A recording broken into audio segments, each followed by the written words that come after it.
I mean, the rust can do that, but... You have a question too? Yeah. So I think my mom just got a steak and put it in a pot, and she's asking me if this can be safe.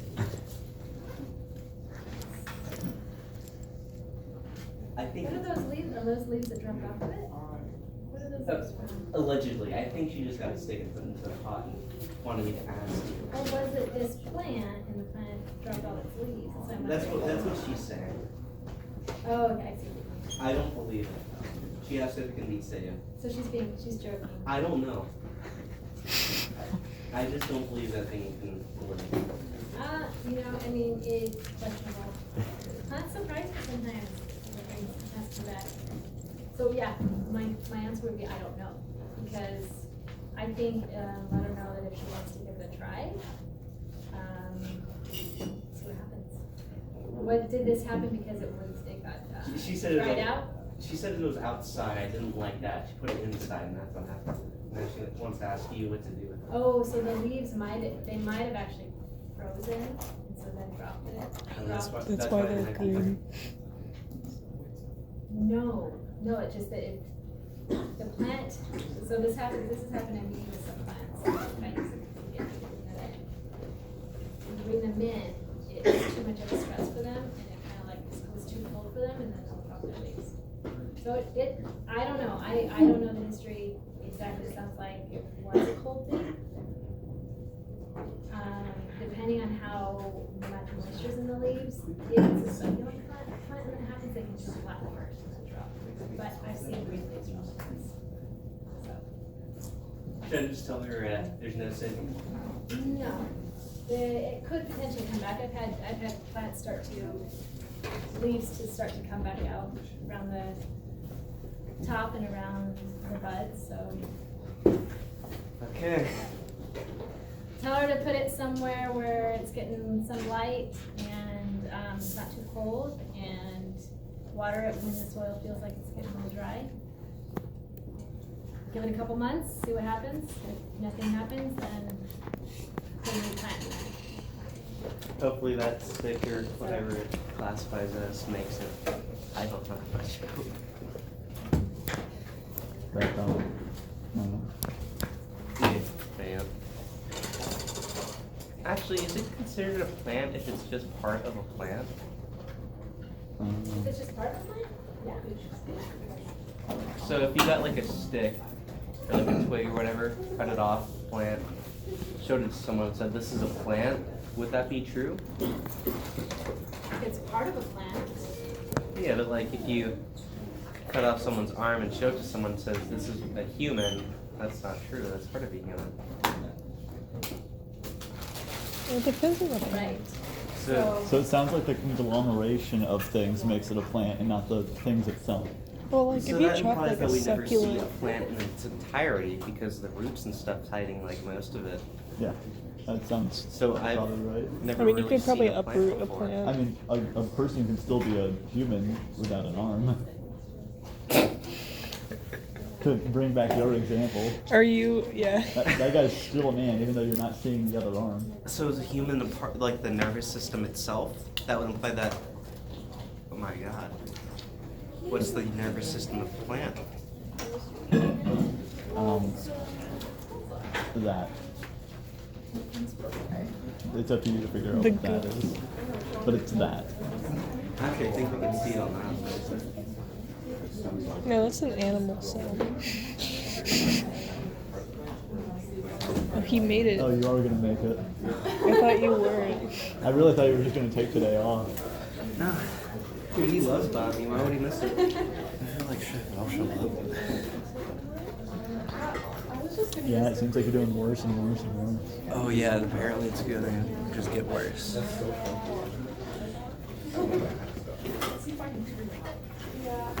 You are struggling right now. God, is it easily. Wait, are you like actually second off? Yeah. I got home Sunday and I was in my house and within like 3 hours of me being there, I was sick. Oh, you got COVID tests?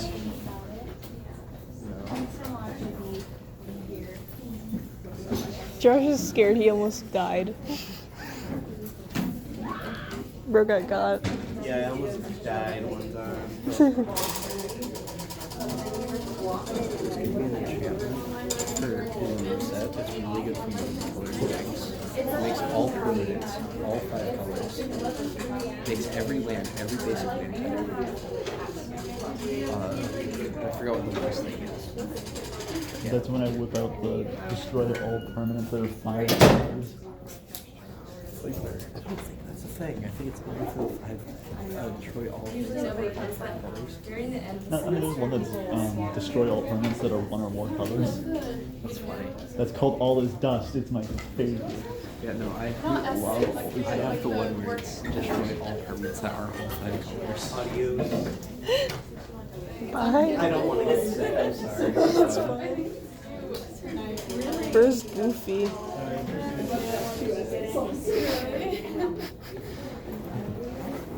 No issue?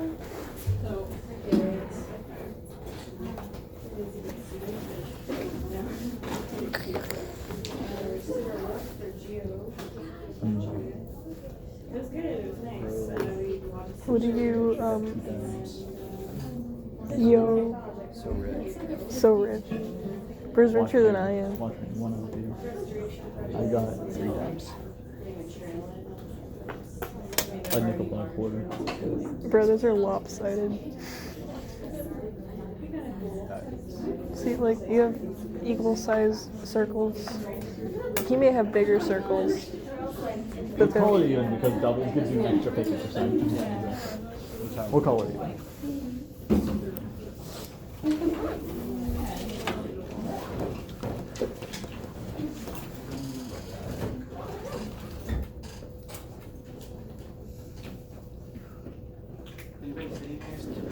Alright, welcome to class, everybody.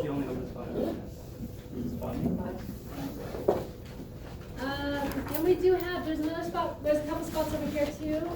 And we do have, we can get a few more chairs if we need in here as well, as you guys know. So, welcome to class, everybody. I am gonna pull up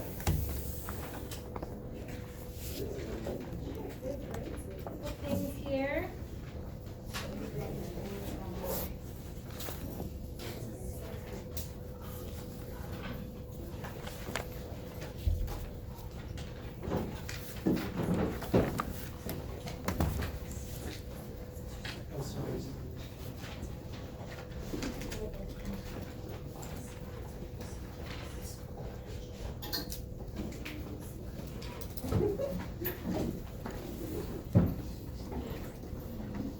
Alright, something kind of fun I wanted to start doing in Botany is have I had a couple meetings right before class, so that went a little longer than planned. It got kind of chaotic, so I didn't get a chance to write them up on the board. But I wanted to start writing a fun fact and also maybe a plant-related joke on the board. Just something. And so I'm going to go ahead and put those up really quick. I didn't get a chance to write them up yet. And but in the future, if you ever have come across something that you think's funny, one semester I had a student who just was like throwing them out all the time in class or during lab, or was really good at coming up with plant-related puns. And I really wish I'd been better about keeping those. But so if you have an idea or something, or you've come across a quote, it could be something inspirational as well. You're welcome to share that. We can add it to what we're putting on the list.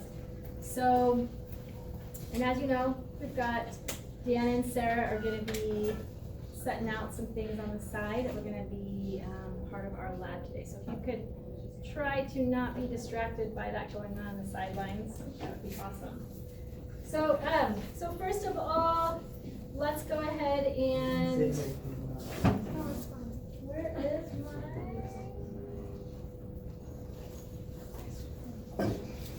Oh, and the meeting, we had changed up the computer a little bit during that meeting. This setup.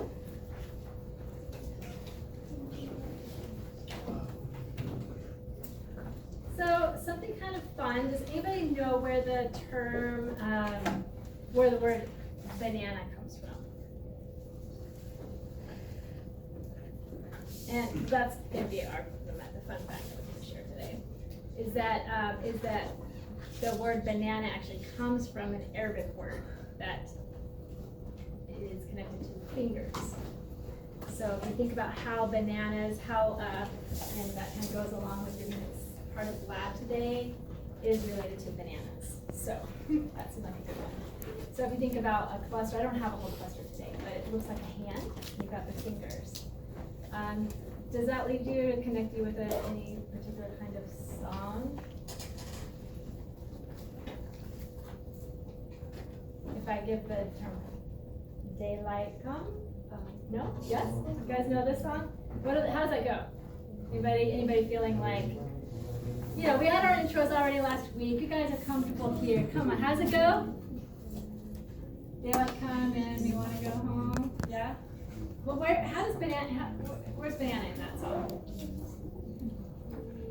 Isn't he like farming bananas or something?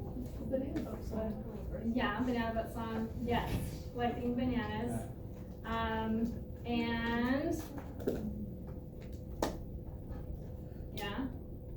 And do you remember there's a part where it goes 1 hand, 2 hand, 3 hand, then what? Bunch. And so actually that song pulls in the word banana. Anybody look it up really quick on your phone? Like look up the actual, I think it's not exactly banana, but it's close to it. The actual Arabic word. So let me write that down just to remind us. Let it right here. They do say bananas in there. What's that? They do say bananas directly in there. Yeah, which part? I knew it did. I just trying to remember They that. go, daylight coming, you want to go home, let's go bananas. Oh, I don't remember that part of the Stack song. bananas till the Let's go morning. bananas. And others. Come, Mr. Yeah. Tallyman, tally me bananas. Yeah. Come, Mr. Tallyman, tally me bananas. Yeah. Yeah, so the person who's in charge of, we'll get more chairs. The person who's in charge of tallying up the bananas, so then this person can get their pay for the work and how many banana hands, bunches are there. So, anybody look up the actual word or spelling? Banan. Isn't it just banan? B-A-N-A-N? B-N. A-N. Sorry, B-A-N-A-N. Banan. Means finger. Say it again? B-A-N-A-N. Yeah, banan. Banana. Yeah. Which means finger. Which actually means finger. Yeah, okay.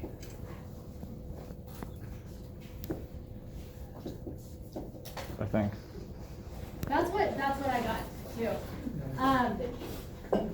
So kind of interesting, some of these words, and we just think of course, bananas and that's it. So now you will never think about that song again when you hear it. Isn't it in like some Beetlejuice? Yeah, Beetlejuice. Yeah, and I think it's also probably in I feel like it's in some movie. I don't know. I wonder what we're gonna look at with bananas in class today. We're gonna actually look for something really interesting in actually the skin of the banana. There are crystals. That's gonna be cool. We're gonna hunt for them using a microscope. We're gonna look for those. And they are actually crystals that the cells will form, and they form them inside their vacuoles. So today in class, the focus is going to be on plant cells, cellular parts, and then our lab is going to be pulling in, looking at some of these things that we're learning about under the microscope. Really honing in those microscope skills that we practiced last week. And I know I need to apologize. Thursday was kind of a crazy lab, right? And remember, I'm coming off from last semester. The class was a whole hour and a half longer. Can you believe it? because it was more like a crunch kind of class, it started a little bit late in the semester. My brain is still thinking that like, oh, still got more time, and so I apologize for if you felt kind of stressed and crunching together a lot. And there was particularly I know a lot of you guys were like, crunching stuff together. Lab group, I still have your samples over here that we'll look at, that you can take a look at during the break. But actually some weird stuff happened. I hope you got a picture before. Yeah? Okay, good. Because some things turned brown, which I don't think were brown originally. So something, maybe some oxidation happened there. So it's kind of interesting. And I definitely want to discuss what happened with those results, and we will, but not right now. But we will.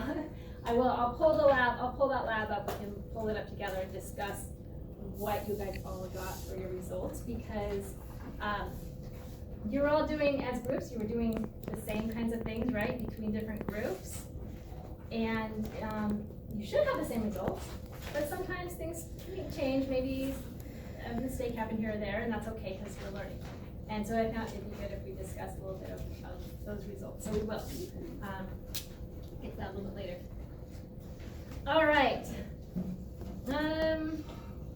Let's now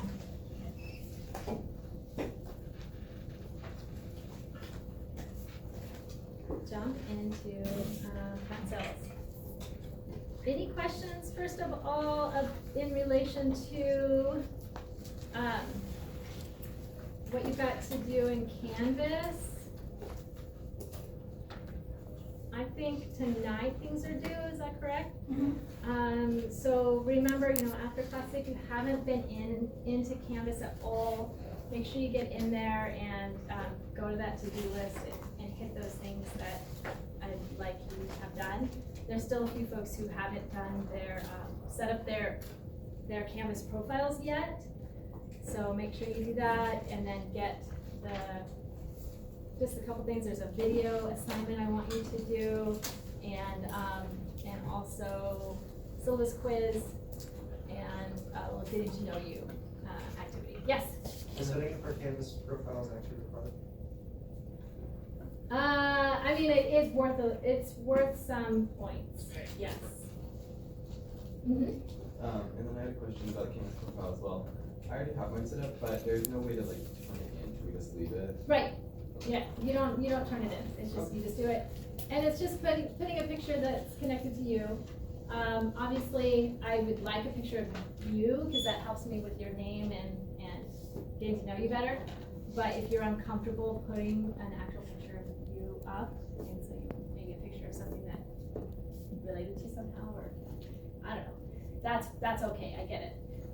And then you can put just a little bit in there about you, what you're interested in, or what you're, what direction you're going in the future, with your degree, or anything like that. Okay. So and I'm sorry to make you stand out a little bit there, Dylan, but do you mind just quickly sharing your name with the class? And also what you're interested in, like what your degree is hopefully going to be. It's okay if you don't know yet. And then maybe something you're interested in doing outside. When you're not sitting for botany, which is going to be most of what you're going to be doing, what do you do? What do you do like outside of that? And a favorite plant. Okay. My name's Dylan. I'm a sociology major, and also I like kayaking. My favorite plant is manzanita. Awesome. Yeah. I love manzanita. Cool. So our first day of class, Dylan, we did intros, and I'm sorry you're missing out on everybody else's. That's okay. But I'll figure it out. But yeah. So welcome, Dylan, to the class.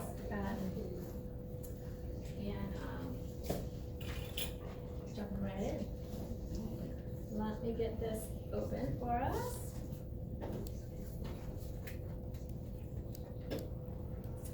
And quick reminder about, so today, Tuesday, Kaylee was here if anybody needed any help. No one showed up. That's okay. We're just getting started for the semester. But remember that that time is blocked off in the schedule. And normally it'll be opening here. There was a meeting that I said was happening here. So also, if you come here and something's going on, look in Mesa. And you'll probably find Kaylee over there. And so that's a great resource. Remember, Kaylee is our embedded tutor for this class, and she's also got her tutoring hours over at the TLC as well. And that was Sarah. Sometimes Sarah writes it. It's just fun stuff on the board.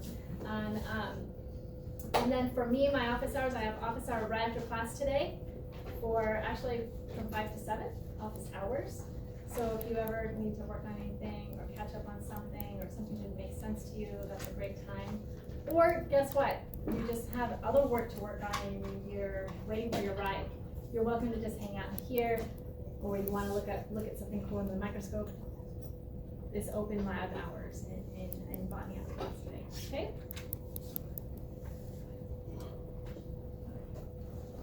Let's see. Oh.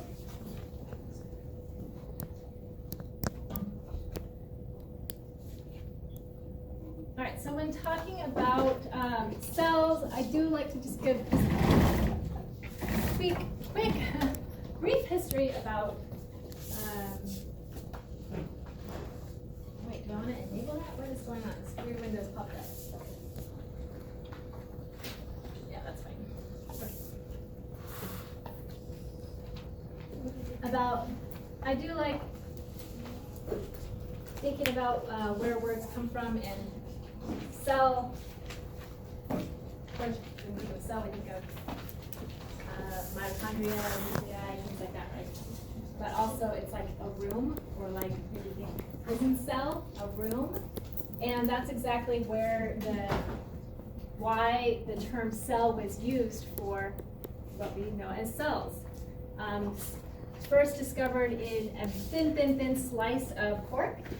Do you mind turning that light off in the back, please? Oh, it's right over there by the door. Great. Thanks, guys. So we've got, was that what your question was? Yeah. Yeah, thank you. I know, I was like, I can hardly see it myself, so you guys can't either. And this is a sketch from by Robert Hooke, and this is the kind of light microscope that was being used at that time in the 1600s.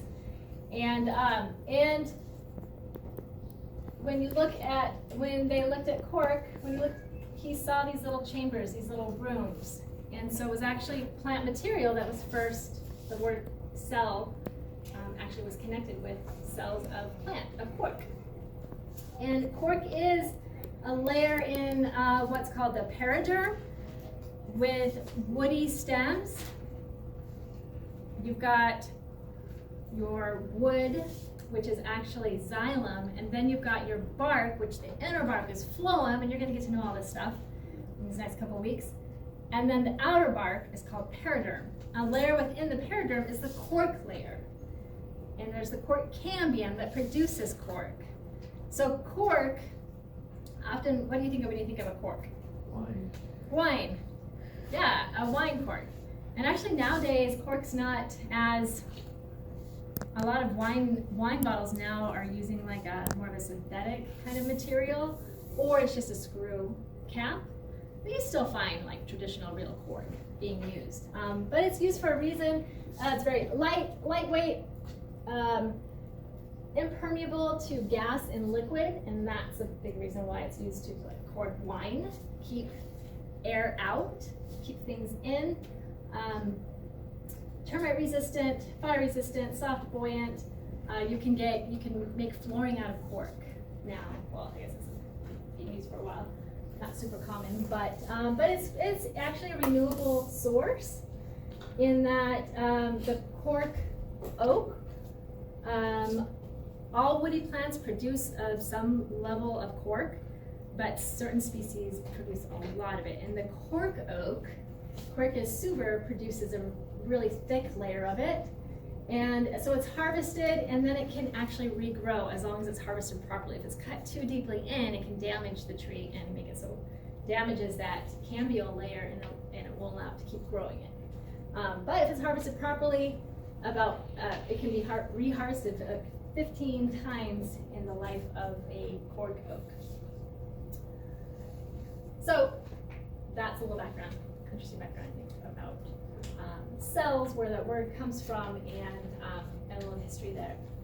So during that time, when Robert Hooke and his buddies were using that kind of light microscope using a candle, there was somebody else in another part of Europe using this kind of contraption, which is really small, and he would produce, Leeuwenhoek would produce these tiny little lenses that were so exquisite and perfect. He could put a little drop of water right here and look at that, using that, just the natural light, and see creatures, called creatures in pond water, let's say. And he was able to using this, was able to see things scientists couldn't see using the kinds of lenses they were using at first with these kind of microscopes. And this guy wasn't a scientist. He actually was involved in like the linen, thread, fabric kind of business and shipping and whatnot. And he used these for thread count. Like if you're going to buy, sheets, the thread count. There's a higher thread count, higher quality. Yes. Thank you. No. That's good. I'm glad you.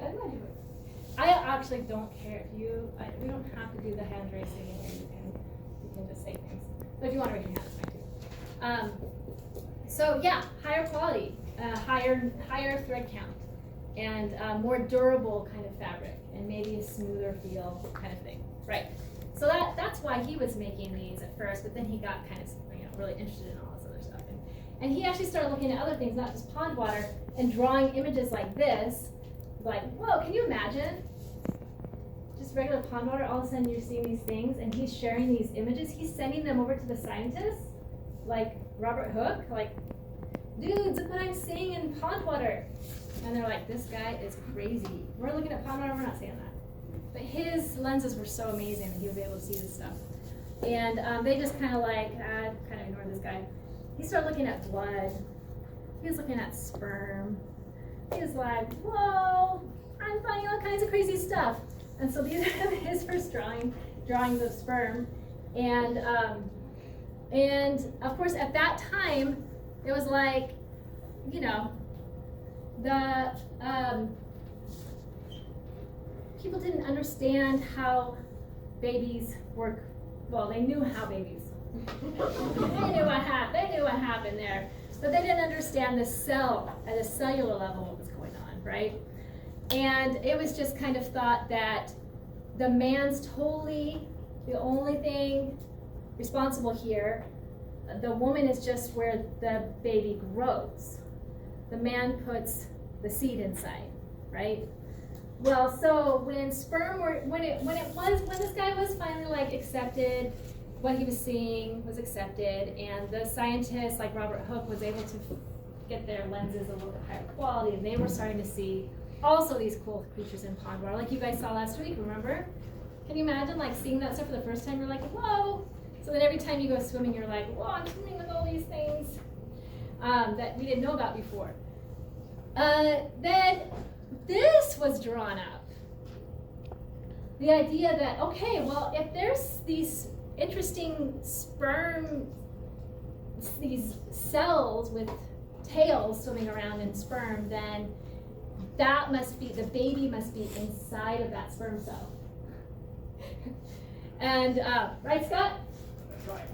I was walking by and I thought this was botany, but then I saw the sperm up there. I was like, whoa! All right, this is Dr. Crows, and he teaches human bio and physiology. This is how babies happen, right? The homunculus.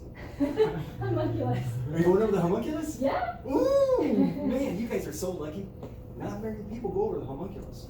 And in a plant class. You might, right? What's that? I said, and in a plant class. Yeah, man, you guys are, oh, I like that. Look at all the different sperm. All right, cool. See ya. So you can see the little fontanelle right there, even drawn in, showing them how babies get through the birth canal, all that. But this was how it was thought. Like, okay, then yeah, the guys really are responsible for all of it, and the little tiny babies inside of that tiny little microscopic cell. Kind of crazy, right? And then later it was discovered, egg cells were discovered, and all that kind of stuff. But anyways, that's just kind of fun. We covered microscopy already last time, so I'm just jump past that stuff. And right into the cell theory. And I think I have a link to an animation about Leeuwenhoek if you want to learn more about him. He's like really, really cool guy. So, cell theory, all living things are composed of cells, and the smallest unit of life is a cell. Cells are created from previous cells, right? And I did mention that some folks are like, well, what about viruses? And biology textbooks, you're going to see the smallest unit of life is a cell. And I agree with that. Viruses are kind of interesting in the way that if you talk about, bless you, if you talk about what makes something living or having been alive, we could get into all those kinds of things. Well, they use energy, they need energy, they reproduce, and they react to things, and da da da. You could say that for things like viruses.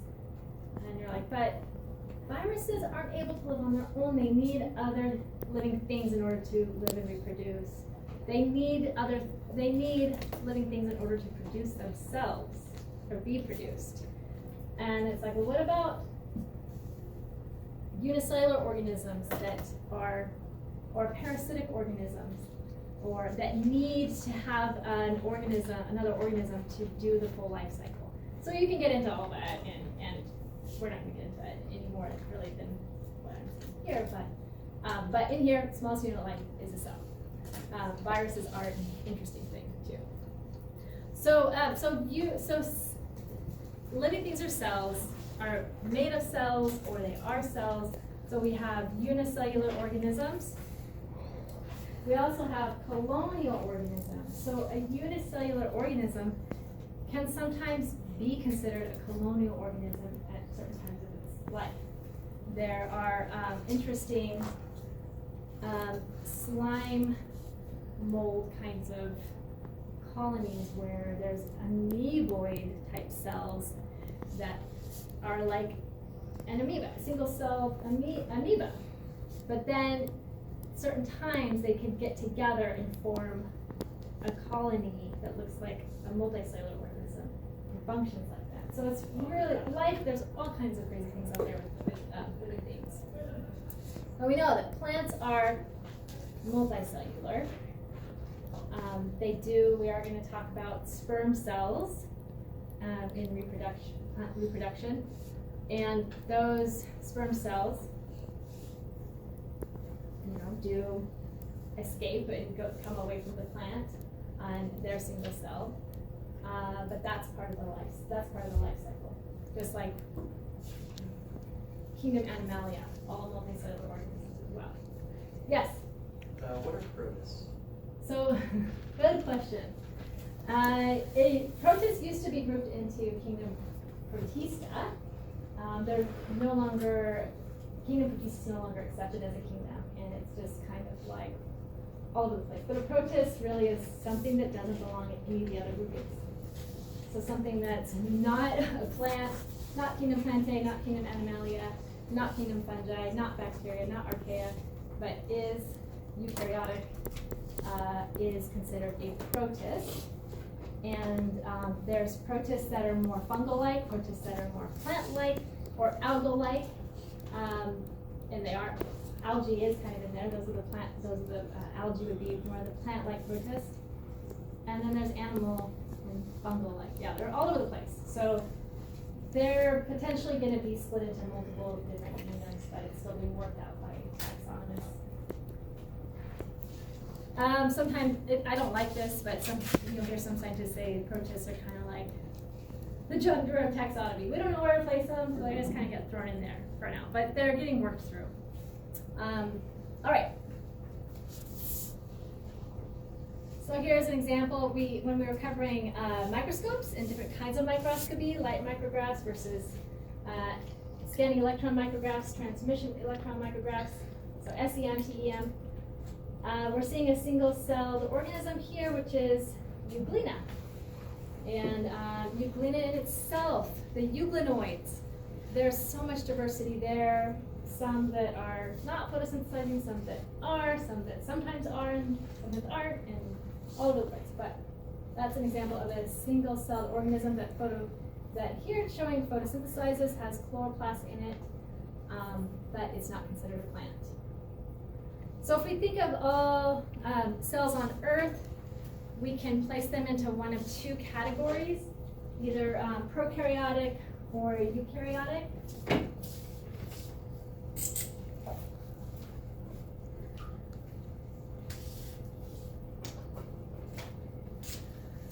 And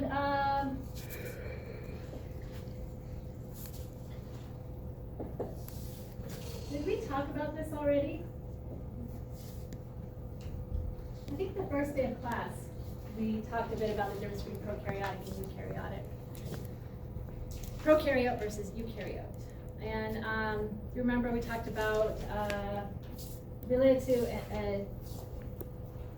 first of all, nucleus. There's multiple things here, but the major thing is whether or not the DNA of this cell is housed within a membranous structure called a nucleus or not. If prokaryotic cells, no nucleus. Eukaryotic cells, yes, there's a nucleus. And other major things are eukaryotic cells are more complex. Generally, they're larger too. So when I say more complex, there's a lot more going on inside of those eukaryotic cells than prokaryotic cells, and that's going to be a big focus of what we're going to be talking about today is what is going on inside of specifically plant cells, which are eukaryotic, and there's a lot of organelles, and these are organelles that are made up of membrane. The nucleus is made of membrane, so we're going to be getting into what is membrane, what's the plasma membrane, what's the nuclear envelope. So we've got, and so here we have a prokaryotic cell, a bacterial cell, and a eukaryotic cell. And we can definitely see the size difference here. Eukaryotic cells are generally more complex, more larger, and let's see, jumping over here. Prokaryotic cells still have other components inside of the cell other than DNA. They have ribosomes, they have specific proteins.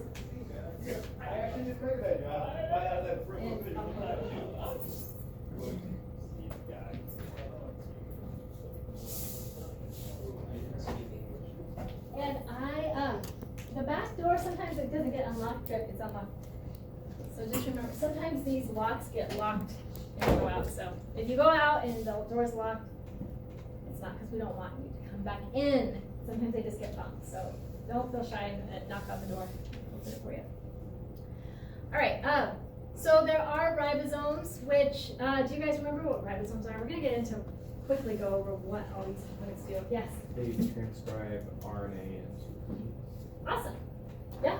So we can call them proteins, building blocks. They have a special function in helping, not building blocks, protein machines.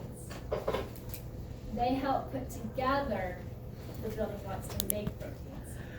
And we'll get into more detail talking about translation and all that more later when we cover DNA. But yeah, exactly. So ribosomes, prokaryotic cells have ribosomes, just like eukaryotic cells do, but they don't have a lot they don't have they don't have organelles that are made of membrane inside the cell. They will have a plasma membrane, which is the membrane around, and not always, but often they also have a type of cell wall. It's going to be composed of something different than eukaryotic cell walls are made of. They may or may not have cilia and flagella, but they're more simple. And within this group, prokaryotic cells are going to be bacteria and archaea. And archaea and bacteria are also domains. So if we talk about, if we're talking taxonomy here, a hierarchical arrangement of groupings of where we put organisms. Big picture, life. And then we can designate life. We can take everything on living or having once lived on Earth, and we can divide it up and separate it into the major domains of life, which are, there's bacteria, and there's archaea, and there is eukarya. So these archaea and bacteria are actually domains, and they're all prokaryotes, okay? Eukarya is a domain that we can then divide further into kingdoms. And we just talked, thanks to your question about what are protists. We talked about what are the major kingdoms of life within domain eukarya. Which one do we focus on in this class? Plants. Kingdom Plantae. So we can say, oh, underneath eukarya, we've got kingdom Plantae. We've got what other kingdoms? Animalia. Fungi. And we've got Animalia. And protists, we would have all these other things happening over here, and then those would be considered protists. Protists. Maybe don't know that. The protist. It's not protista, right? It's going to be a lot of things, multiple kingdoms that are still getting worked out. Any of you take like maybe Bio 1 and zoology or what? Yeah, awesome. And so you take it with Hannaford. What does Hannaford say about the protist? Basically, yeah. Hodgepodge. Yeah, like I was saying, it's like the taxonomy junk drawer. Yeah. So there's kingdoms are being worked out here, but it's going to be multiple, and we don't really know how many there's going to be there. Okay, but for bacteria and archaea, in here we're going to be discussing these groups a little bit more, how plants relate to bacteria, and archaea, and how we've made use of those to, let's say, do genetic modification. We can use these in this domain as tools for genetic modification. All right, so how do we go from prokaryotic to eukaryotic? Well, first of all, I should ask, first, life on Earth. What do you think it was?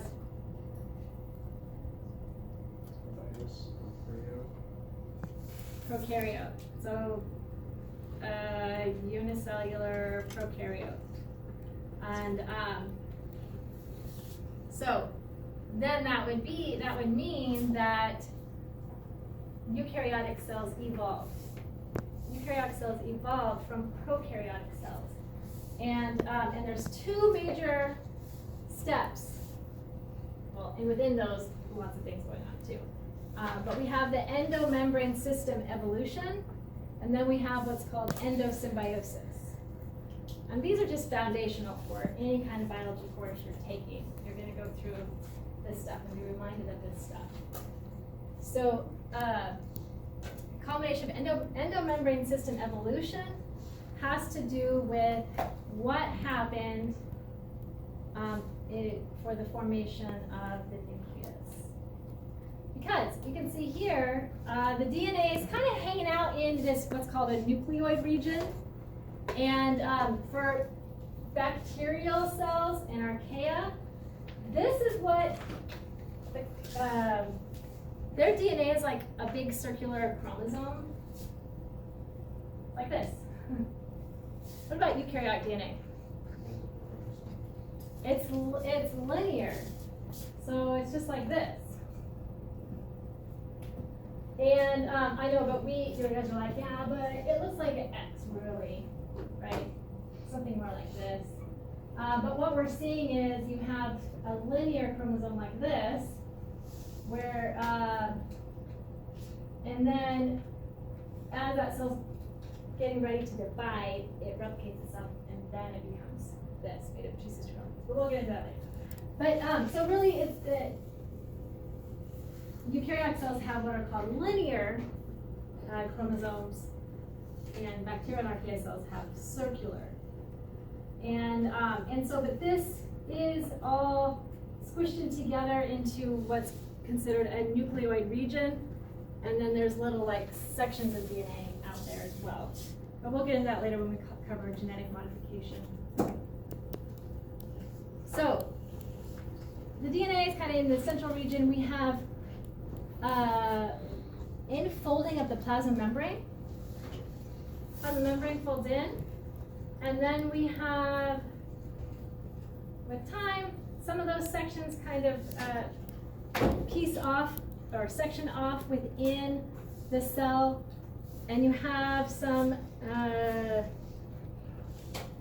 different organelles forming, like rough endoplasmic reticulum, smooth endoplasmic reticulum, and you have the nucleus form. The nuclear envelope comes around the DNA. So that's that first step, the endomembrane system evolution. But then endosymbiosis, what's happening there? First off, endo, what do you guys think that means? Inside. Inside. And then symbiosis. When you think of symbiosis, what do you think? Together life. Together. Like synthesis. Living together. Symbiotic, right. Things living together. How's it going? It's good. I'm looking for open chairs. Okay. Do you want to go get a couple chairs? More chairs? Yeah. I'll get a few more chairs. All right, so living together. If it's mutually symbiotic, then what does that make you go? Mutual. If you have a good mutual relationship with someone. What's that? Partnership, thank you. Yes. So there's like a give and a take. So both parties are receiving something. What about parasitic relationship? One. Yes? One harms another for some gain. Yeah, something's getting something, the other one's not getting anything out of it. Maybe even getting hurt from it. And so we've got those two examples going on here. So endo, inside, symbiosis. So something's living inside something else. Notice it doesn't say mutual, but we'll get that. So with endosymbiosis, that is the process by which it's thought that this early eukaryotic cell here, I say early because it just has it has its nucleus, it has some membranous material inside that cell surrounding the DNA. How do those cells eat?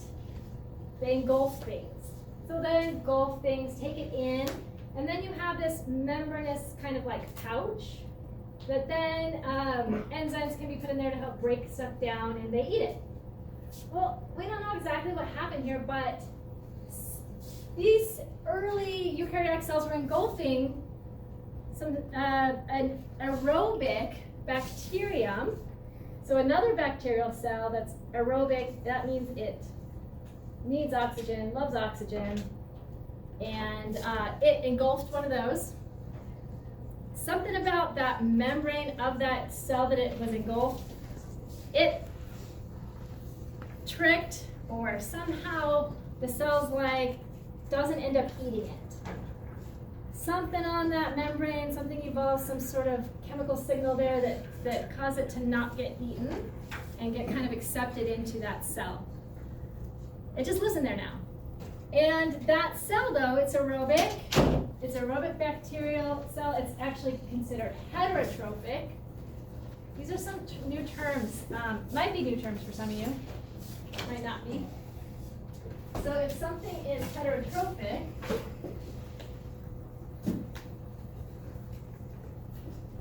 heterotrophic versus, what would be the versus? Autotrophic. Heterotrophic means other feeder. It depends on other things. It needs to eat things to get food. Autotrophic, self-feeder, able to make its own food. Photosynthesizers fall into this. We fall into this category. The cell that was engulfed, this aerobic bacteria, it was heterotrophic. It also eats other things. It engulfs things and eats them too. It was taken in. Then it's like, well, that cell, what do cells do? They do what they need to do to survive, but they also reproduce. So then it's thought that cell divided, and then you have more and more of it. So we've got a cell like that. If you imagine, it goes along and continues to evolve, go this route. This, as it divides with those extra cells inside that then become part of the cell, original cell, and they divide and go this way.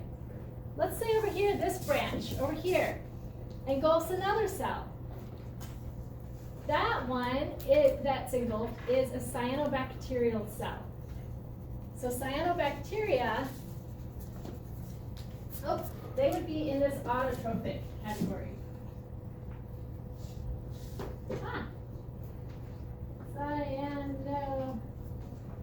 Cyanobacteria. Cyanobacteria, also a common name is blue-green algae, which is a false common name because it's not really an algae. Algae is under this protist category in eukaryote. But so cyanobacteria, they can photosynthesize, and so they're autotrophic. This line over here engulfs cyanobacteria. And same thing, it doesn't get eaten, it lives inside. Now you've got a couple different interesting kind of hitchhikers that are now inside this cell, and they end up helping the cell. The heterotrophic bacteria, I'm going to jump ahead here. And actually, no. Not yet. Sorry. I'm going to show you this first. Just get you thinking about, you've got two different independent cells. One engulfs the other, doesn't actually devour it, and then that divides with it inside, and then you've got, it's also dividing within the cell. So we've got things happening here. Again, this is the process, membrane unfolding, endomembrane system developing, aerobic heterotrophic prokaryote being engulfed, and some of those, one line that engulfs more that are actually photosynthesizing, whereas the other would continue on this way without those photosynthesizing cells inside, right? Does that make sense? Okay, so jumping ahead, can you guys tell me what that heterotrophic aerobic cell that was engulfed, what is that? What did that become? What organelle? Mitochondria. Yeah, so that's mitochondria. And anybody know what kinds of things support this? It's called the endosymbiotic theory, but it is very, very well supported and accepted as the evolution of eukaryotic cells. Anything? Yes? Mitochondria have their own chromosome. Awesome. They have their own chromosome. They have their own DNA, which happens to be circular DNA. Yeah, so they have their own chromosome inside. Anything else you guys think of? Well, when something is engulfed by something else, part of that plasma membrane comes off with it and makes like a little package inside the cell. And mitochondria do have a secondary outer membrane, which supports that. It's pretty cool. So you've got, so mitochondria have an outer membrane and the inner membrane. The inner membrane is all kind of folded in on itself here. This is obviously an artist's drawing. And this, what kind of microscope do you think took this image? TEM? The TEM, very good. Yeah, so electron micrograph to really see those details in there. And you can see how folded in that inner membrane actually is. And there's space between that outer membrane and the inner membrane, right here and right here. And all along that inner membrane, there's special structures called ATP synthase that make ATP. ATP is how the cells do work. It's like the battery of the cell. And so mitochondria are powerhouses. So as we're going to jump into like all these components of within plant cells. All eukaryotic cells have these mitochondria. And so when I talked about early eukaryotic cell engulfing this heterotrophic, oxygen-loving bacterial cells, those then evolved and became mitochondria. All eukaryotic cells have mitochondria in them. So there's that line. And that kingdom fungi, kingdom animalia, they're part of that line. Their ancestry didn't engulf the photosynthesizing cell.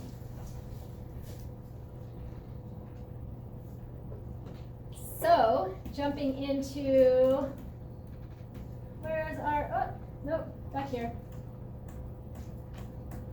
Okay, this, I don't know why I jumped past. So, that line of cells, early cells that already had mitochondria in them, then engulfed a photosynthesizing bacterial cell called cyanobacteria, and we have now chloroplasts. Chloroplasts, do they have those couple things we talked about, are strong evidence for this endosemitic theory? They have DNA. And guess what? What do you guys think about that DNA? How do you think its structure is? Well, it's actually the same kind of double helix structure as eukaryotic DNA, but it forms a ring, a circular chromosome too, which supports bacteria. And then we also have that double membrane thing happening.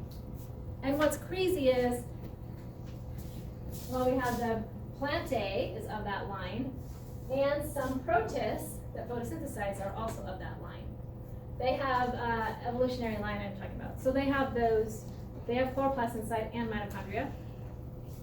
Some of these guys in this under this category, they've got crazy stuff happening where they've got like not just 2 membranes, but maybe like 4, sometimes 6 membranes around their chloroplasts. What does that get you thinking about? Lots of eating. What's that? I said lots of eating. Or Lots of symbiosis. eating, lots of endosymbiosis. Yeah, so we have multiple like membranes went around. As in the evolutionary history, there's the potential for multiple endosymbiotic events occurring where it was engulfed and then engulfed, which is really interesting, I think. All right, so if this is true, then if we look at cyanobacteria, we would see similar kinds of things inside that we do with chloroplasts, and we do. We have circular DNA, and we have these same structures called thylakoids within cyanobacterial cells. So it's really obvious what happened there. Isn't that cool? Not kind of, really cool about this evolution of these cells. So that's our background. of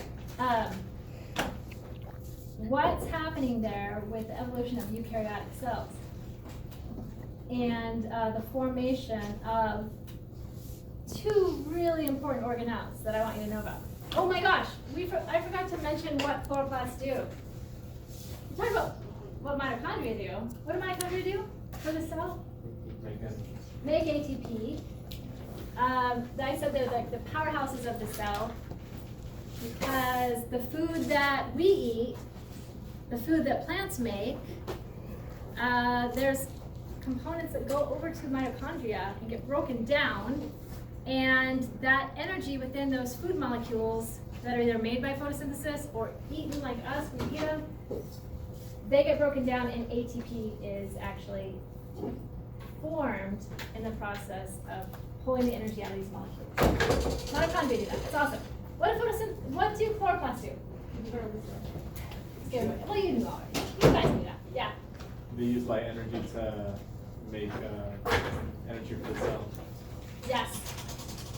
They use light energy, and that powers the formation of food. And that energy gets pulled into food molecules that then can be made into something else, stored, like starch, like we talked about, or broken down carbohydrates, or simple carbs broken down for the making of ATP, so the cell can do work. Very good. All right, so remember what those organelles do. They're important. If we're comparing animal cells and plant cells, we just talked about the fact that plant cells will have chloroplasts, animal cells won't, but they both have what? Mitochondria. They both have mitochondria, they both have nuclei, they have special endomembrane system stuff, they have special organelles made up of folded membrane, they have plasma membrane. Plant cells have an extra layer outside the plasma membrane called cell wall. Yeah. Those are major differences. Also, plant cells have this. It's a central vacuole. And that's important for plant cells for a lot of reasons.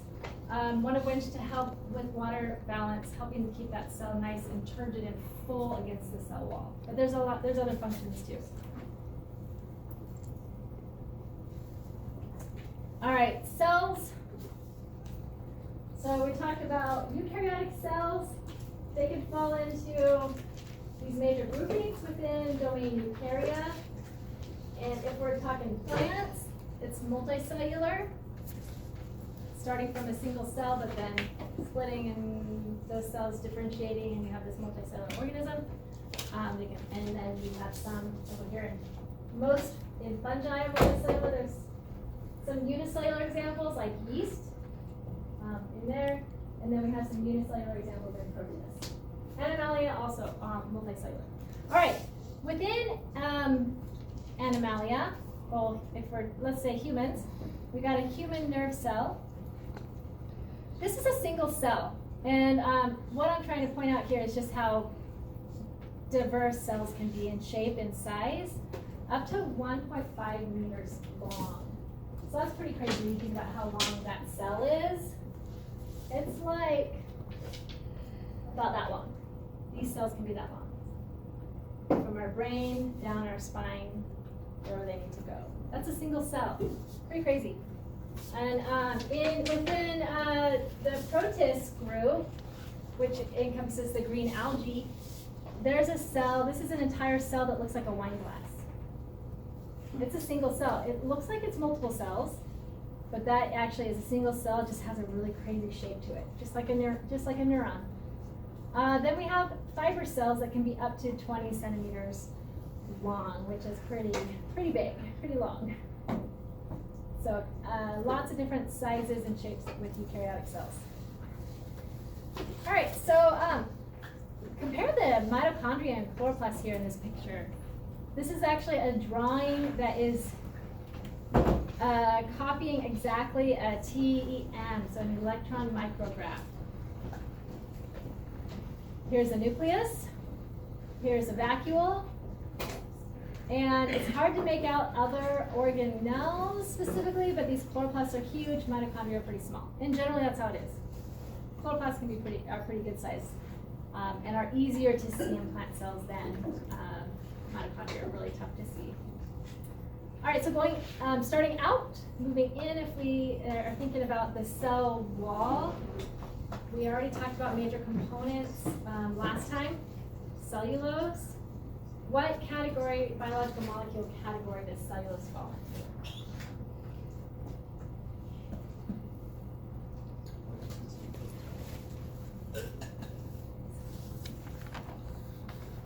in? Here's a little, I try to put up almost this classroom, there's like almost too much to look at, but if you have a chance, this is a really great poster going through the components of the cell wall.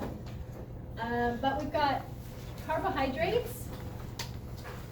And can our bodies digest carbohydrates? Yes. Which carbohydrates can they not digest? Cellulose is a great example of one that we are unable to digest. And that promotes, supports the rigidity of cell walls. And, but they're made up of little monomers, glucose monomers. And they're twisted up and twisted up and twisted up and twisted up, and then they are overlaying each other and so forth. So you can see a cell wall is actually really pretty solid in structure.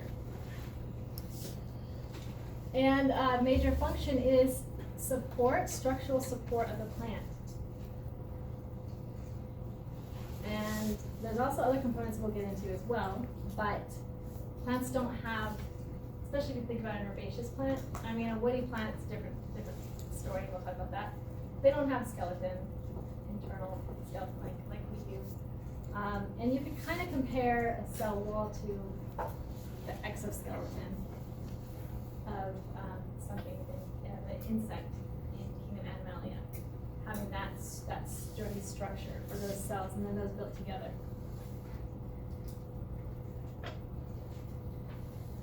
So this is getting pretty detailed here. And what I want you to notice in this image is this is a single cell, ignoring everything inside, a single plant cell. And we can see that the cell wall doesn't always make this perfectly thick, evenly thick wall. Sometimes it's unevenly thickened. And specific cells will have an unevenly thickened cell wall. Some cells will have really thick, evenly thickened cell wall, depending on what they do. If we look at this drawing, here is a single cell. These yellow sections here are the cell wall. And you can see these are tunnels within the cell wall that connects neighboring cells together so they can communicate with each other through their cell walls. So cell walls can be really thick. They can still allow for connections. If this is a cell wall of one plant, here's a cell wall of another plant, and there's a connection between them. This connection is called a plasmodesmata. And this is a good time for me to pass out today's lab, so you all can look at this image on your lab. Some instance of these components. All right, so grab one and pass it along. I'm going to start, so this table, pass, and then stay on this side of the room, okay? Keep it going, so make sure everybody gets one. And then you guys go ahead and do that over here on this side.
had this one sitting here for you. I forgot to give it to you, sorry. Oh yeah, and it's actually still pretty much the same. Do we have enough? I have a wrinkled up one up here in the front. Kind of like. You can use it to hit people with. No. Don't let them hit you. Does everybody have one now? Anybody not have one? Other extras? Yes? Okay. All right.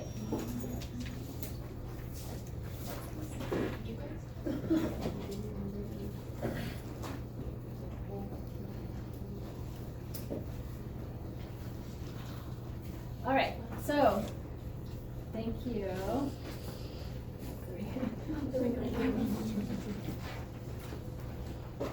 Okay, so going here, let's go back here. Okay, looking at this, we've got the plasma membrane, which we'll get into in a little more detail, but you guys already know what the membrane is made of. We touched on it in the lipid category. Remember what they're made of? Phospholipids, so we'll get into that. So we've got our plasma membrane here. The cell wall is built outside of that, okay? That makes sense, everybody, right? Okay. So, plasma membrane is this dark line, and I'm showing two cells here.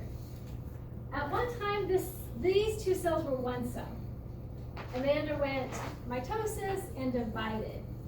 During that process of those two cells, one cell becoming two cells, obviously cell wall and membrane had to be built in the middle. So cell wall was built. As that happens, you get pieces of the cell, sections of the cell stuck in between. And that's endoplasmic reticulum gets stuck, membrane gets stuck inside.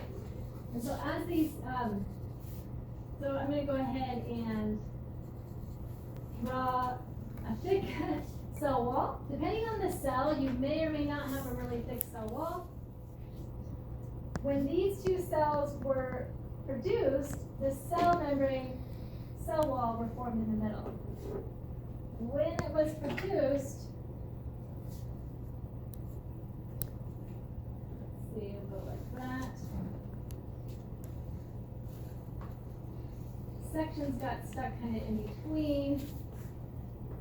And those sections of membrane form tunnels.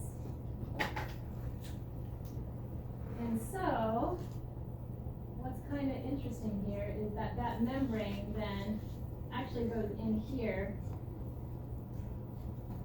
inside these tunnels.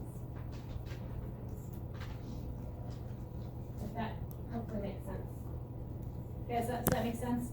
That way these cells can still communicate with each other. Stuff can be passed, signals can be passed back and forth. That is called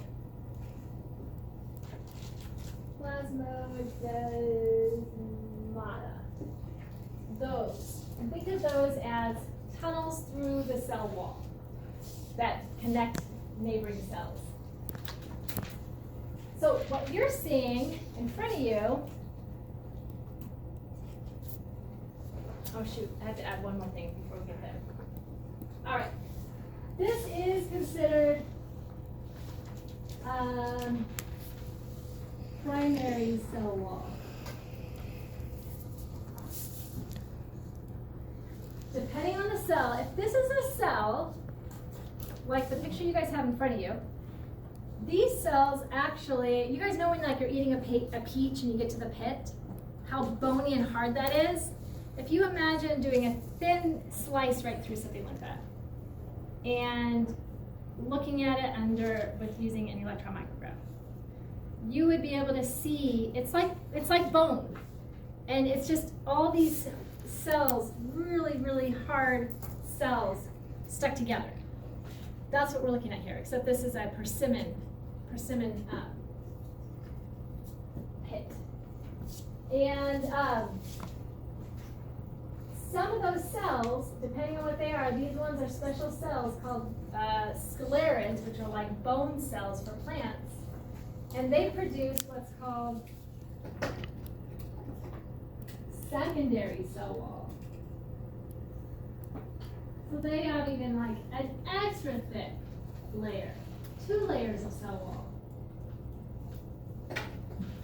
So that's gonna go like this, secondary cell wall. Now a normal cell, like another kind of cell, like you guys saw the potato cells. Those cells, they look like this. That's like a potato cell. And that's the cell wall, super thin. It's like a hair. Like if you guys remember, you're gonna do that slide like that today again. Those cells, really thin walled cells. Whereas these ones, these are like bone kind of cells, really hard structural cells. And so they have a couple layers, and they've got those plasmodesmata. And in this image, the secondary cell wall is really thick. And that's what you're mostly seeing. One more thing we're seeing here is a material between the cells called middle lamella, and it's just this kind of sticky material. And so let's make that blue. You can see there. That would be in between. It's just kind of a sticky blue material. And that's lamella. I think that's 2 L's. Yeah, okay. A middle lamella. All right, so now back to your image in front of you. So you guys are going to point out what's what there on that image on your lab. Let's do it together because it is kind of complicated, okay? And I'm sorry, maybe they didn't print out super well. All right, so you've got all these cells packed in together. These cells are dead at maturity. They're just there for structure. The potato cell over here, with its little tiny cell wall, thin cell wall, it's going to have a nucleus in there. It's going to have specialized structures that are for storing starch, amyloplasts, which when you add your iodine, they are going to turn like a purpley blue-black color, like so. Okay, that's a different kind of cell. It's alive. It has to be alive at maturity. It does important things. It produces starch and stores food. Whereas these guys, they are dead at maturity, so inside is empty. So these cells are empty inside. We're just focusing here on the cell wall. All right, so look at your image and look up here and notice this cell. It's got a really thick cell wall, which is actually a mixed primary and secondary cell wall. The plasma membrane isn't even there because plasma membrane is only going to be there for living cells. But at one time when these cells were alive, these connections here, these plasmodesmata, these connections were important as those cells developed and grew and interacted with each other. So they look kind of like eyelashes, don't they? Like eyelashes. So those are the tunnels. And can you guys see the middle lamella? Bless you. Can you see it on your drawing or your lab? It's a little bit trickier. I would need my glasses for sure to be able to see those. And the cell wall's super thick, right? All right, I want to make sure you can see those 2 parts and you can label them on your lab. Everybody seeing that? This next image, if you imagine slicing through this and looking at it from a side view, when the cell was alive and just forming, here's the cell wall, here's one cell, here's the other cell, here's membrane that got stuck in the middle as that cell wall was formed, and that's going to form the plasmodesmata. And here's another view showing that. This purpley line here is the middle lamella. That's kind of sticky material that holds the cells together. All right, so membrane getting stuck in between forms these tunnels, and then you've got the plasma membrane all along here. as well. So in lab today, you're going to be looking at an aquatic plant. You're going to look at their cells, and you're going to, of course, see chloroplasts, which is going to be awesome. We're going to see chloroplasts in them. And then you're going to take that cell, or the little leaf with a lot of cells in it, you're going to add salt water. And what do you guys think happens to cells when you put them in a saltwater environment? Yes? The salt's gonna absorb all the water. The cells absorb, normally cells would pull in water, yes, but because there's so much salt in the water, think about what happens if you put salt on like a slug, which is kind of mean. Some people do that in their gardens. Is that what you said? Yeah, the salt's gonna absorb the water. Oh, the salt. Oh, I see what you're saying. So what, yeah, the salt doesn't really absorb the water, but it seems like it, yeah. The water will go towards where there is less water, more something else, which if it's salt, the water is going to go towards that area. So yeah, the water is going to go where there's more salt. So if that happens, and normally a cell would then like shrivel up, right? If there's a cell wall, what's going to happen to that cell wall? Cell wall is rigid, it's there. The cell membrane then would come away from the cell wall, and you have this like inside, just kind of like a water balloon that lost its water inside.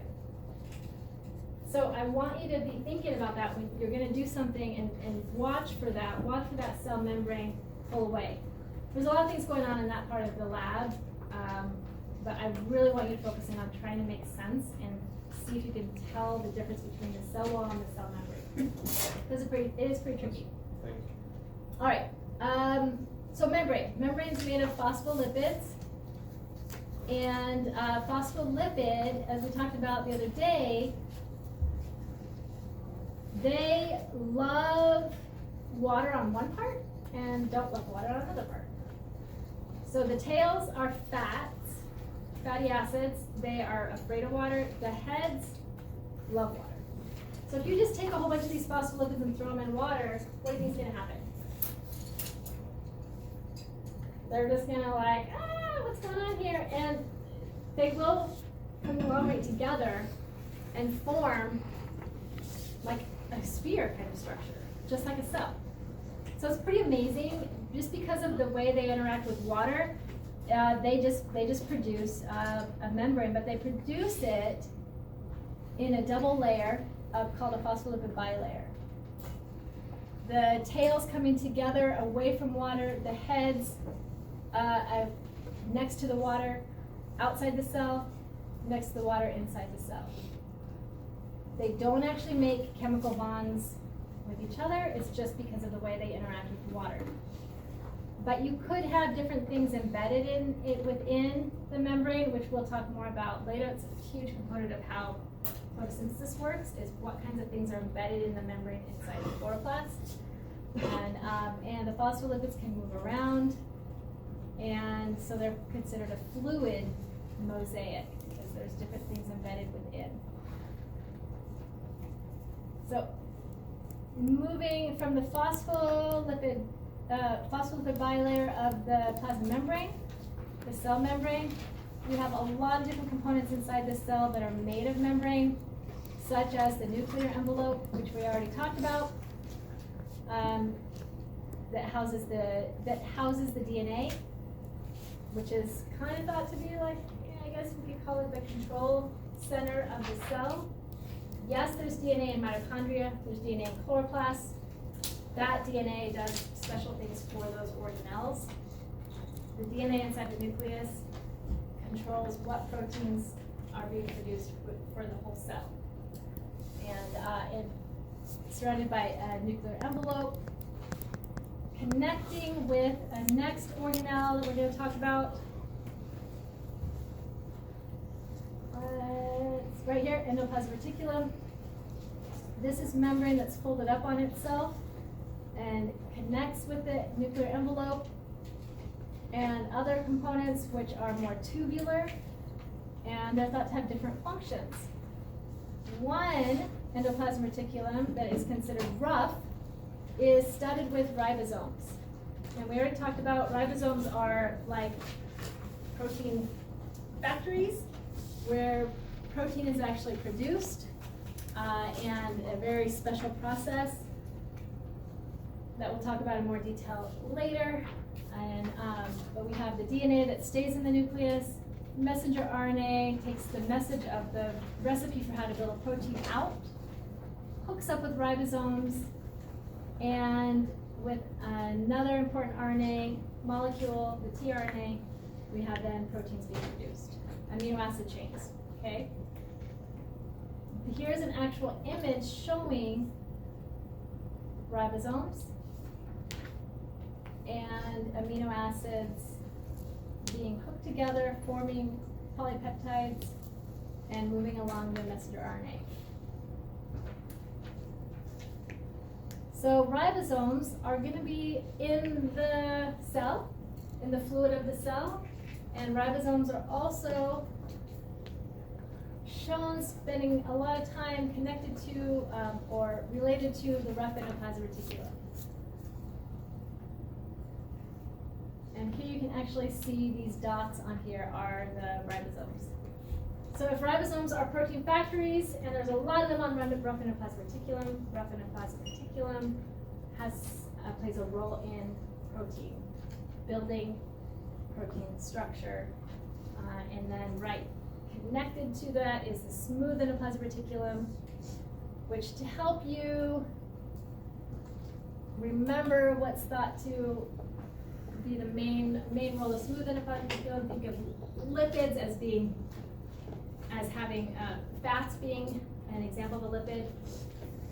Lipid production happens there, and think of it as smooth. It's not rough with ribosomes, and it's the smooth endoplasmic reticulum. Between those two, you do have membrane. We talked about membrane is fluid. It can disconnect, pinch away from itself, and form little vesicles, like we see with rough endoplasmic reticulum here, vesicles forming and packaging different products, protein products or lipid products if it's from the smooth endoplasmic reticulum, and moving on to somewhere else in the cell, wherever it's needed. And sometimes the little packages move over, transport vesicles moving from the ER, endoplasmic reticulum, connecting with another membranous endomembrane system player here. The Golgi apparatus is what I think probably a lot of you are familiar with if you're learning about cell parts. Another name for it is dictyosome. In your botany textbook, you might see that. You also might see Golgi body. So those are different terms, all for the same organelle. And often Golgi apparatus or dictyosome is thought as a shipping service or a packaging service. Different components that are produced are passed on over here for the final refining, or maybe they're stored and then distributed onto wherever they need to go, maybe out of the cell, somewhere else in the cell, whatnot. Any questions so far? I know, this is everything that I've been talking about so far, except for chloroplast and cell wall, is happening in each of our cells right now. This kind of stuff's going on in our cells too. Here's actual images of this from a side view, looking straight down on it. And I want to jump here. So you see, here's the nucleus, nuclear envelope, rough endoplasmic reticulum, Golgi body or dictyosome, and then the plasma membrane. It's called an endomembrane system. All these membranous structures connecting together by way of vesicles, parts coming off of one, becoming a part of the next, becoming a part of the next. And so in this way, that as the cell grows, the endoplasmic reticuli can grow, the membrane of the whole cell can grow and expand and become larger as well. All right, final membrane thing to talk about, and we're almost done, is the vacuole. So we know plants have a central vacuole, and talked about it being water regulation related within the cell. And other organisms also have vacuoles, but they might have different functions. Our cells will have like food vacuoles, which are like another word for vesicles. So just membranous kind of structures can have that term vacuole. And protists, so cells that don't have a cell wall, that just have a membrane, and they live in an aqueous, a water environment, they might have a special vacuole in there that helps push water out. Otherwise, water's just going to come in and the cell's just going to explode, potentially. So these are called contractile vacuoles. But with plants, this large central vacuole can store extra water, help push the cell membrane against the cell wall. Also, if there's any extra toxins inside the cell, they can get shuttled into the vacuole and just not mess with other chemical reactions. They can be stored. You might also have pigments build up in there. So here's the wall of a blueberry, or the near the skin of a blueberry, where you see all these cells right next to the epidermis, the skin layer of the cell, right, or the blueberry. Right under it, you see all these cells with special pigment called anthocyanin built up in the vacuoles. So those anthocyanins, a type of pigment produced by the cell that's going to be shuttled and forced into the vacuole, held there to make the fruit look nice and ripe and tasty. So that's a function. So far we've got water balance. What else for vacuole?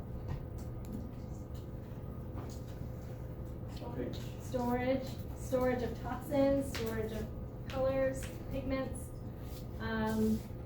Toxins sometimes being stored in a vacuole might actually start to form crystal shapes.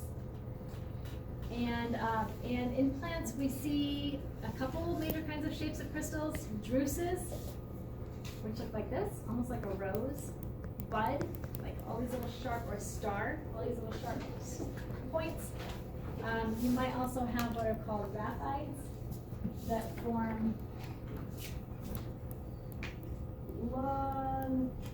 long, thin, sharp crystals, like needles, that'll be packed in together in the vacuole.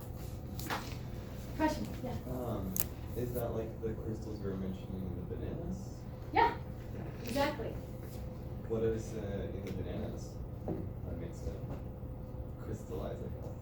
Well, I'm not going to say what kind of crystals you're going to find there, because I want you to look for anything that looks kind of unusual or crystally, then you'll look for them.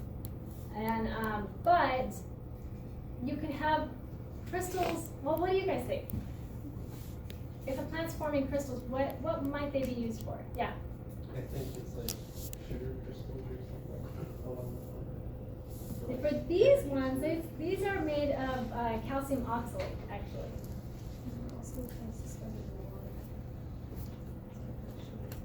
But now think about if something's sharp and pokey inside a cell, what might the function of that be? Plant defense? Defending the plant from what? Insects? Something that might want to eat it? Insects? Maybe humans? No. So sometimes the plant's just like getting rid of toxins, and then they just happen to form crystals. But then if you think further, you're like, wait a second. Could there be another function for that? Like, are those crystals in the vacuoles potentially going to keep that plant from getting eaten? And the thought is as maybe a fruit ripens more, you might see fewer, the plant might actually reabsorb the components that the crystals are made of, and the crystals might start to go away. Are those the same crystals that are on certain legal plants? Recreational? No. That's a different kind of crystal. Yeah. Okay. Yeah, that's actually more similar to kind of what you get with like mint. So like you get special hairs that form on plants, and sometimes you get a hair, and the hairs are really interesting. Hairs are like, might be like that, almost look like something sharp and pokey, and sometimes the hairs are that way. And this particular hair, and maybe the bottom looks like this, and then it's connected to other skin cells of the plant, other dermal cells.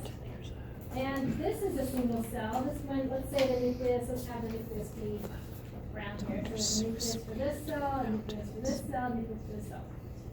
That hair is actually 3 cells, made of 3 cells, which is pretty cool. Some hairs, depending on the plant, might have another extra structure on top.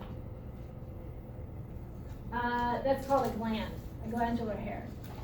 And marijuana and mint will have these kinds of glandular hairs and can form like more like, and will build up certain substances in those. That if we touch it, like if we're talking mint, if you touch it and you break those open, you're gonna smell that. It smells very good, and like it's similar with lavender and some of these other plants.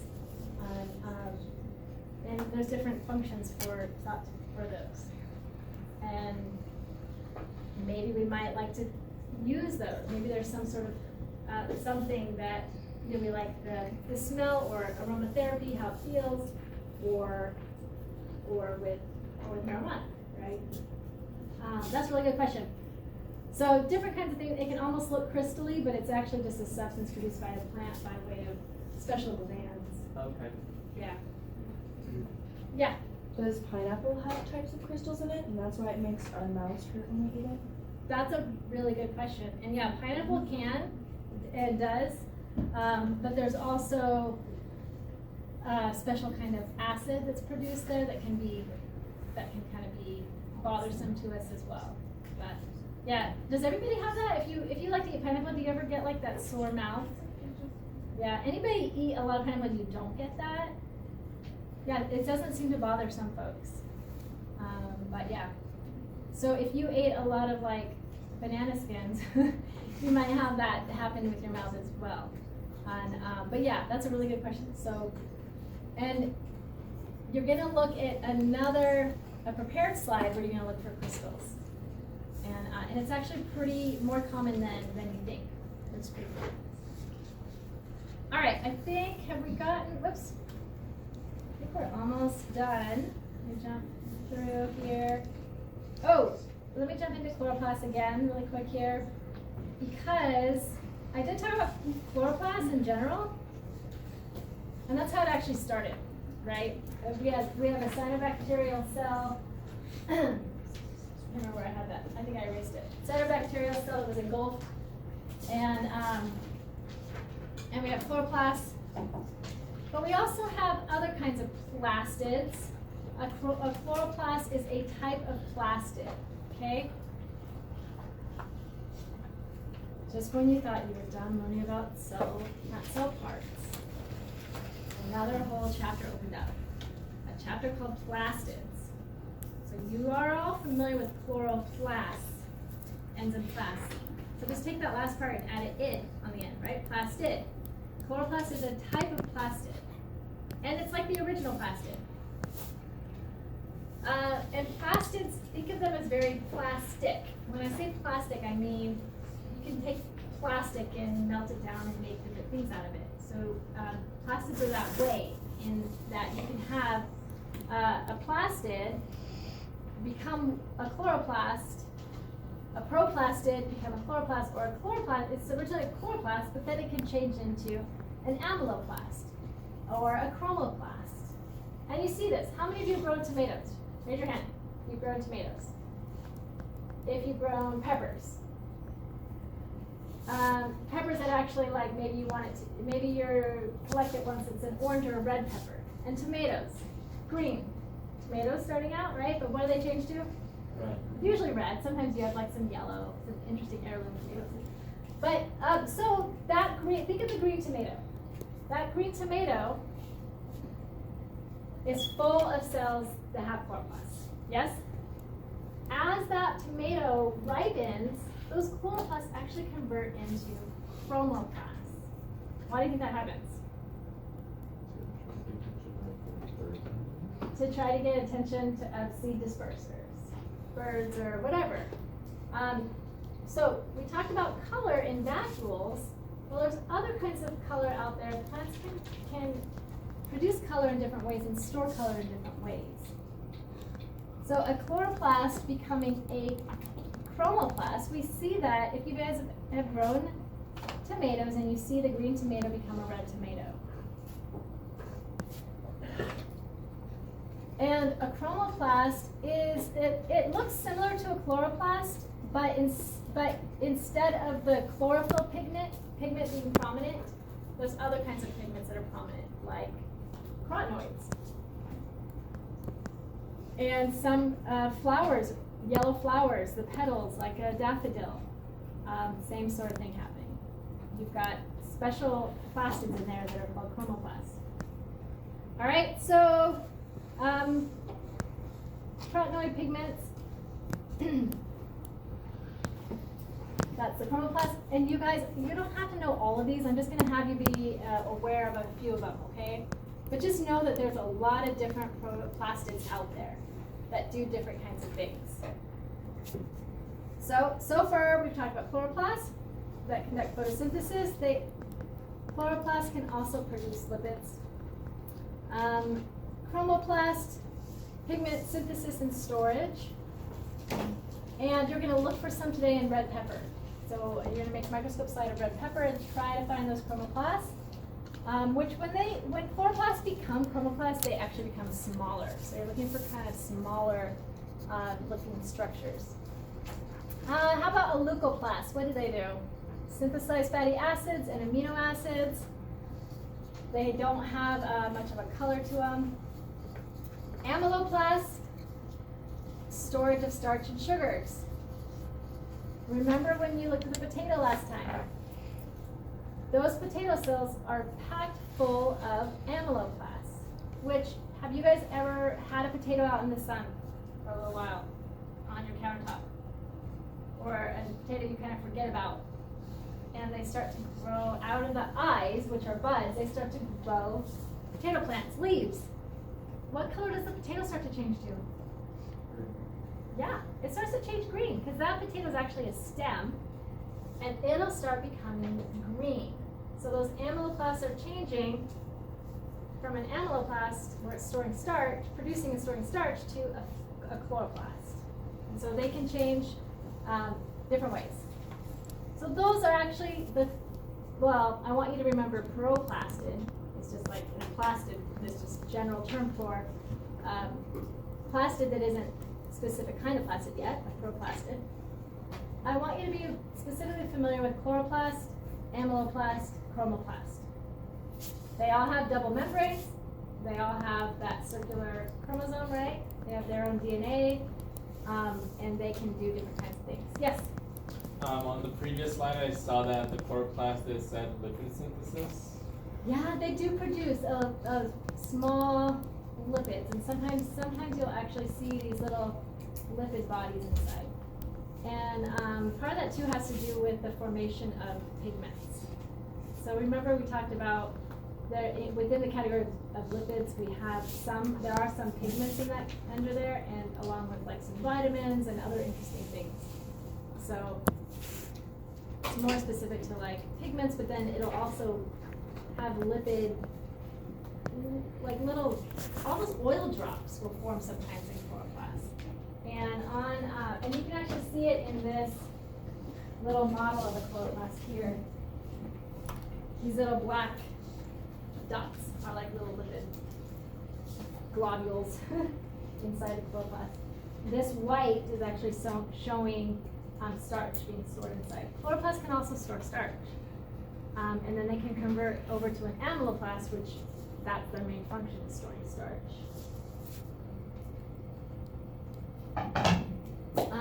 And bless you, an elioplast, storage of lipids and oils. And yeah, just make sure you're familiar with what, specifically an amyloplast, chloroplast, and chromoplast. But there's others, and some of them are kind of in betweens.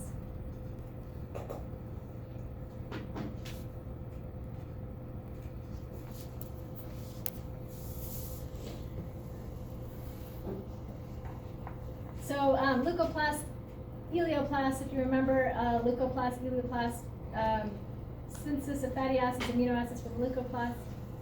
Elioplast, storage of lipids and oils. I know I have that up here, but I really want you to hone in on amyloplast, chromoplast, chloroplast, okay?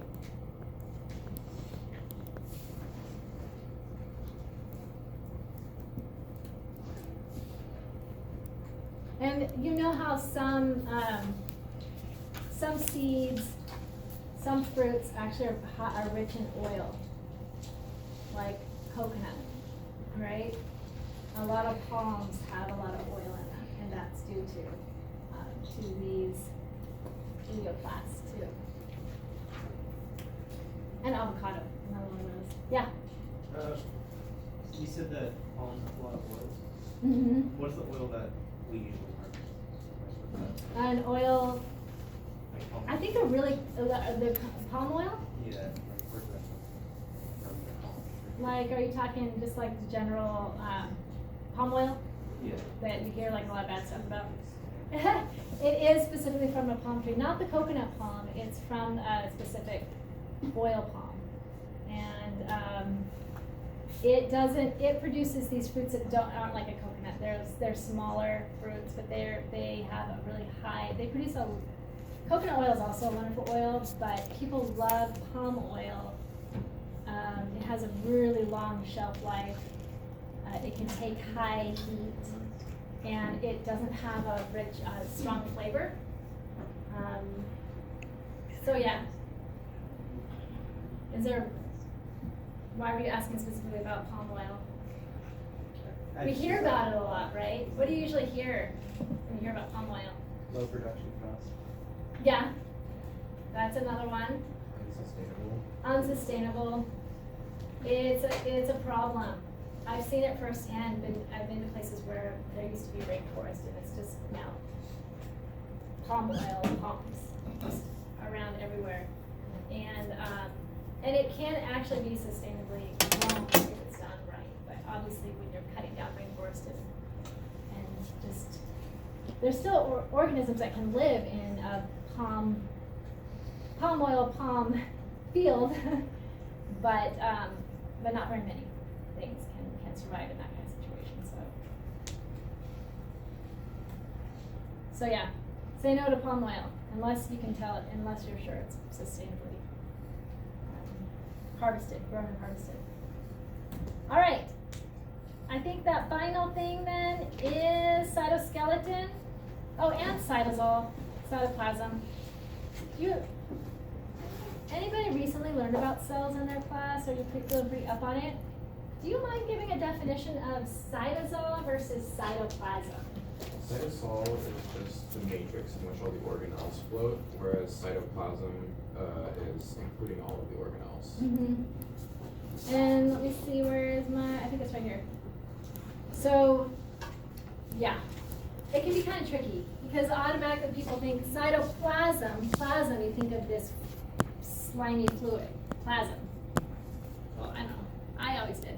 But yeah, cytoplasm includes everything within the cell, including organelles, whereas the cytosol is the fluid inside the cells.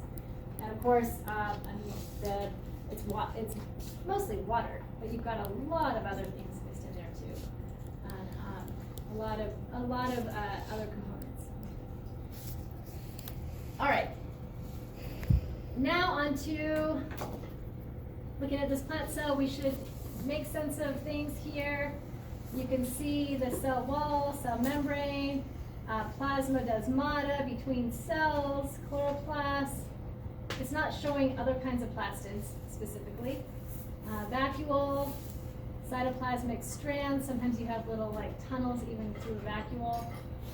Golgi body, rough endoplasmic reticulum, smooth endoplasmic reticulum, ribosomes, nucleus. Ooh, forgot to mention nucleolus within the nucleus.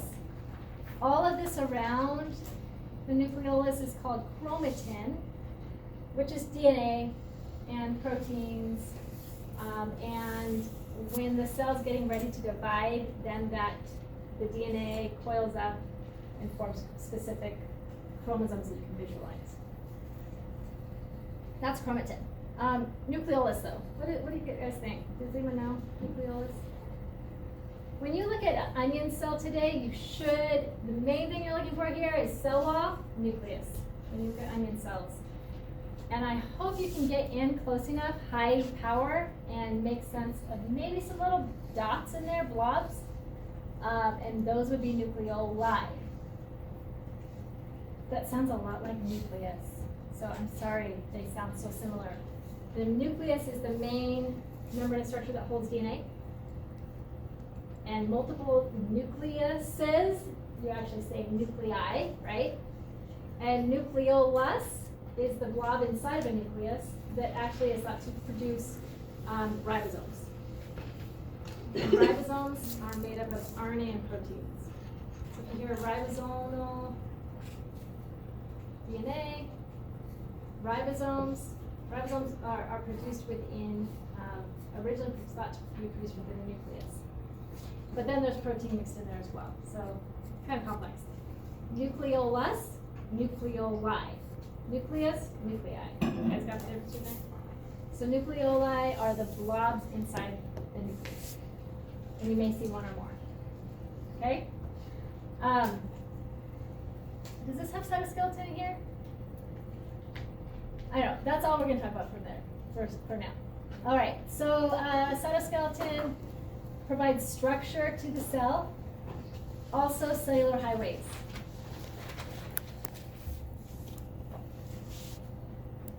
And when we come back from break, I'll have a little video clip to show you showing how amazing these cytoskeleton highways are inside of cells. And these cool little motor proteins that can move things around inside of the cell. Vesicles, organelles.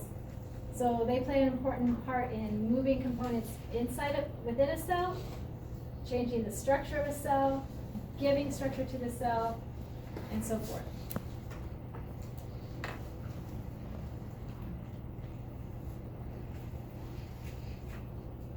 Cytoplasmic streaming, which you'll look for when you look at the plant cell under the aquatic plant cell.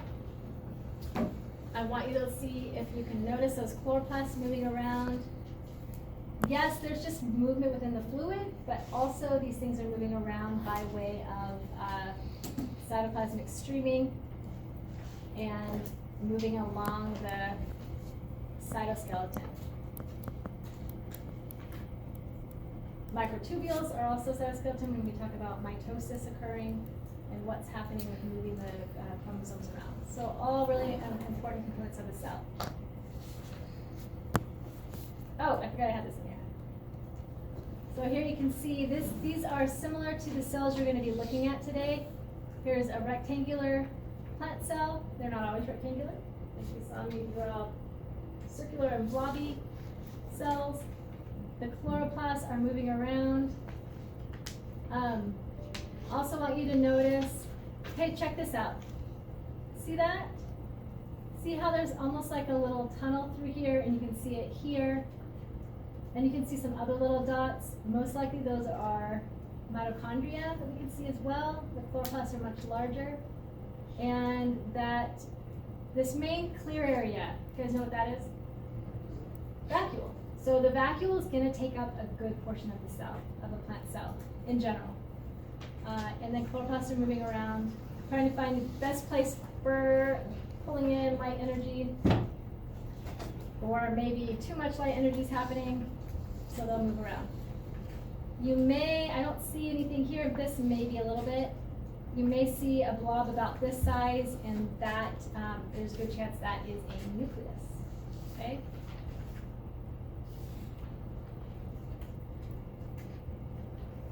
The movement of flagella, which some plant cells have, flagellated sperm cells, is due to the cytoskeleton as well. Okay, any questions about plant cells in general? I know it's a lot. Did you feel like it was a recap of stuff you already knew? So what grade do you remember learning about plant cells versus animal cells? Sixth grade? Yeah, fifth grade, maybe. And then you probably learned about it in high school. Maybe for some of you it's been a long time since then. Maybe you just had file one last semester and you already learned this stuff. Wherever you're at, hopefully that was an okay recap. And was there anything that I missed that you wish we talked about? You're like, had to know. Talked about too much. Hopefully don't feel that way. All right, let's go ahead and take a much needed break. You guys look like you need to walk around, stretch, get some exercise. Grab your microscopes when you come back.